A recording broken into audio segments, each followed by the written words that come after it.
वराह उपनिषद प्रस्तुतकर्ता स्वयं प्रकाश शर्मा। भाग 5A। अगले दो भागों में भाग 5A और भाग 5B में उपनिषद का चौथा अध्याय है, जिसमें महान ऋषि ऋभु निगद को जीवन मुक्ति की विशेषताओं के बारे बताते हैं। इस भाग 5A में इसके बारे में बताना आरंभ करते हैं और अगले भाग 5B में वे अपना वक्तव्य संपन्न करते हैं। उपनिषद। एक बार निगद ने महान ऋषि ऋभु से जीवन मुक्ति की विशेषताएं बताने के बारे आग्रह किया। ऋभु ने निगद का आग्रह स्वीकार किया और जीवन मुक्ति की विशेषताओं का अपना वक्तव्य आरंभ किया।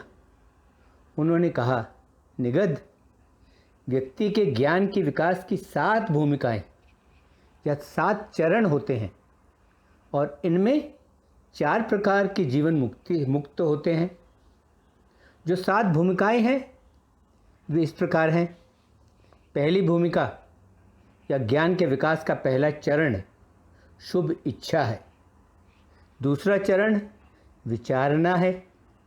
तीसरा चरण तनुमानसी है, जो मन को दुर्बल करना है। चौथा चरण सत्वपत्ति है, सत्व को प्राप्त करना है। पांचवा चरण असम शक्ति है या अनासक्ति का होना है। छठा चरण पदार्थ भावना या पदार्थों का विश्लेषण करना है। और 7वां और अंतिम चरण है तुरिया या चौथी अवस्था। जो भूमिका या ज्ञान का विकास है वह प्रणव के रूप का है और वह इन 4 भागों का बना है या वह इन 4 अक्षरों में विभाजित है, जो है अ, उ, म तथा अर्धमात्रा। ये चारों भी 4 प्रकार के हैं, जो स्थूल, सूक्ष्म, बीज या करणीय तथा साक्षी, जो इन 4 के भेद के कारण हैं। इनकी अवस्थाएं भी 4 होती हैं, जो है जागृत अवस्था, सपनों वाली नींद की अवस्था, सुषुप्ता की बिना सपनों वाली गहरी नींद की अवस्था तथा तुरिया या चौथी अवस्था। जो व्यक्ति जागृत अवस्था में अ के स्थूल सार के भाग में है या जो इकाई जागृत अवस्था में अपनी पहचान अ के स्थूल सार से करती है, उसे विश्व कहते हैं। जो व्यक्ति जागृत अवस्था में अ के सूक्ष्म सार के भाग में है या जो इकाई जागृत अवस्था में अपनी पहचान ऊ के सूक्ष्म सार से करती है, उसे विश्व तेजस कहते हैं।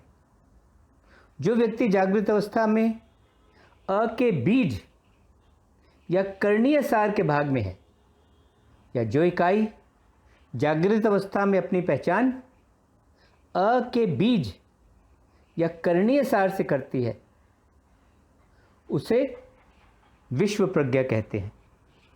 और जो व्यक्ति जागृत अवस्था में अ के साक्षी सार के भाग में है या जो इकाई जागृत अवस्था में अपनी पहचान अ के साक्षी सार के साथ करती है, उसे विश्व तुरिया कहते हैं। जो व्यक्ति सपनों वाली नींद की अवस्था में ऊ के स्थूल सार के भाग में है या जो इकाई सपनों वाली नींद की अवस्था में अपनी पहचान ऊ के स्थूल सार से करती है, उसे तेजस विश्व कहते हैं। जो व्यक्ति सपनों वाली नींद की अवस्था में ऊ के सूक्ष्म सार के भाग में है या जो इकाई इस अवस्था में अपनी पहचान ऊ के सूक्ष्म सार से करती है, उसे तेजस कहते हैं। जो व्यक्ति इस अवस्था में ऊ के बीज या ऊ के करणीय सार के भाग में है या जो इकाई इस अवस्था में अपनी पहचान ऊ के बीज या ऊ के करणीय सार से करती है उसे तेजस प्रज्ञा कहते हैं। और जो व्यक्ति इस अवस्था में ऊ के साक्षी सार के भाग में है या जो इकाई इस अवस्था में अपनी पहचान ऊ के साक्षी सार से करती है उसे तेजस तुरिया कहते हैं। जो व्यक्ति सुषुप्ति की बिना सपनों वाली गहरी नींद की अवस्था में म के स्थूल सार के भाग में है या जो इकाई इस अवस्था में अपनी पहचान म के स्थूल सार के साथ करती है उसे प्रज्ञा विश्व कहते हैं। जो व्यक्ति इस अवस्था में अपनी पहचान म के सूक्ष्म सार के भाग से करती या जो इकाई इस अवस्था में अपनी पहचान म के सूक्ष्म सार से करती है उसे प्रज्ञा तेजस कहते हैं। जो व्यक्ति सुषुप्ति की इस अवस्था में म के बीज या म के करणीय सार के भाग में है या जो इकाई इस अवस्था में अपनी पहचान म के बीज या म के करणीय सार के साथ करती है उसे प्रज्ञा कहते हैं। और जो व्यक्ति सुषुप्ति की अवस्था में म के साक्षी सार के भाग में है या जो इकाई इस अवस्था में अपनी पहचान म के साक्षी सार के साथ करती है उसे प्रज्ञा तुरिया कहते हैं। और जो व्यक्ति तुरिया की अवस्था में अर्धमात्रा के स्थूल सार के भाग में है या जो इकाई तुरिया की अवस्था में अपनी पहचान अर्धमात्रा के स्थूल सार के साथ करती है उसे तुरिया विश्व कहते हैं। जो व्यक्ति तुरिया की अवस्था में अर्धमात्रा के सूक्ष्म सार के भाग में है या जो इकाई इस अवस्था में अपनी पहचान अर्धमात्रा के सूक्ष्म सार के साथ करती है उसे तुरिया तेजस कहते हैं। जो व्यक्ति तुरिया की अवस्था में अर्धमात्रा के बीज या अर्धमात्रा के करणीय सार के भाग में है या जो इकाई इस अवस्था में अपनी पहचान अर्धमात्रा के बीज या अर्धमात्रा के करणीय सार के साथ करती है उसे तुरिया प्रज्ञा कहते हैं। और जो व्यक्ति तुरिया की अवस्था में अर्धमात्रा में साक्षी भाग के सार में है या जो इकाई इस अवस्था में अपनी पहचान अर्धमात्रा के साक्षी भाग के सार के साथ करती है उसे तुरिया कहते। अ का जो तुरिया सार है जागृत तुरिया उसमें 7 भूमिकाओं में से पहली 3 भूमिका आती हैं यानी उसमें ज्ञान के विकास के 7 चरणों में से पहले 3 चरण आते हैं जो है शुभ इच्छा, विचारना और तनुमानसी। जो ऊ का तुरिया सार है तेजस तुरिया उसमें चौथी भूमिका या ज्ञान के विकास का चौथा चरण आता है जो है सत्वपत्ति। जो म का तुरिया सार है प्रज्ञा तुरिया उसमें 5वीं भूमिका या ज्ञान के विकास का 5वां चरण आता है जो है असमशक्ति। जो अर्धमात्रा का तुरिया सार है तुरिया उसमें 6ठी भूमिका या ज्ञान के विकास का 6ठा चरण आता है जो है पदार्थ भावना। इसके परे जो है वह 7वीं भूमिका है, वह ज्ञान के विकास का 7वां व अंतिम चरण है। जो व्यक्ति पहली 3 भूमिकाओं शुभ इच्छा, विचारना तथा तनुमानसी, जो व्यक्ति इन 3 भूमिकाओं में काम करता है उसे मुमुक्षु कहते हैं। जो व्यक्ति चौथी भूमिका यानी सत्वपत्ति की भूमिका में काम करता है उसे ब्रह्मवित्त कहते हैं। जो व्यक्ति 5वीं भूमिका यानी जो व्यक्ति असमशक्ति की भूमिका में काम करते हैं उसे ब्रह्म विद्वार कहते हैं। जो व्यक्ति 6ठी भूमिका यानी पदार्थ भावना की भूमिका में काम करता है, उसे ब्रह्म विद्वर्या कहते हैं। और जो व्यक्ति सात्विक भूमिका या विकास के अंतिम चरण में तुरिया तुरिया की अवस्था में काम करता है, तुरिया तुरिया की अवस्था के परे काम करता है, उसे ब्रह्म विद्वारिष्ट कहते हैं। इन विषयों में आगे के ये श्लोक हैं। शुभ इच्छा पहली ज्ञान भूमि है। यह ज्ञान के विकास का पहला चरण है। विचारना दूसरी ज्ञान भूमि है। तनुमानसी तीसरी ज्ञान भूमि है। सत्वपत्ति चौथी ज्ञान भूमि है। असमशक्ति पांचवी ज्ञान भूमि है। पदार्थ भावना छठी ज्ञान भूमि है। और तुरिया सातवीं और अंतिम ज्ञान भूमि है। यह ज्ञान के विकास का अंतिम चरण है।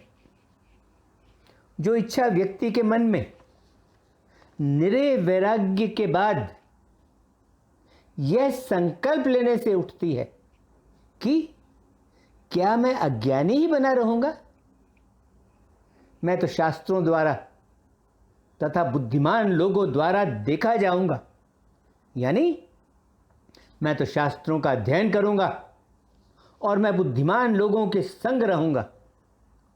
ऐसी इच्छा को ज्ञानियों द्वारा शुभ इच्छा कहा गया। उदासीनता का अभ्यास करने से पहले जो बुद्धिमानों की संगति की जाती है, जो शास्त्रों का अध्ययन किया जाता है और जो सही मार्ग पर चला जाता है, उसे विचारना कहा गया है।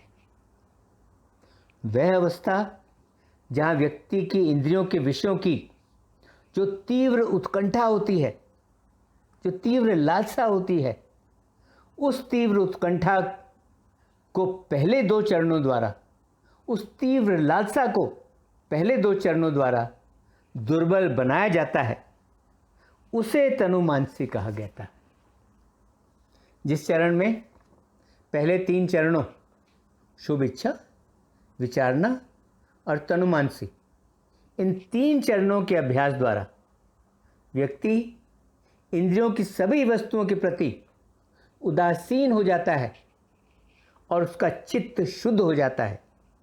तब जब वह शुद्ध हुआ चित्त सत्य की प्रकृति वाली आत्मा में विश्राम करता है, उस चरण को चौथा चरण सत्वपत्ति कहते हैं।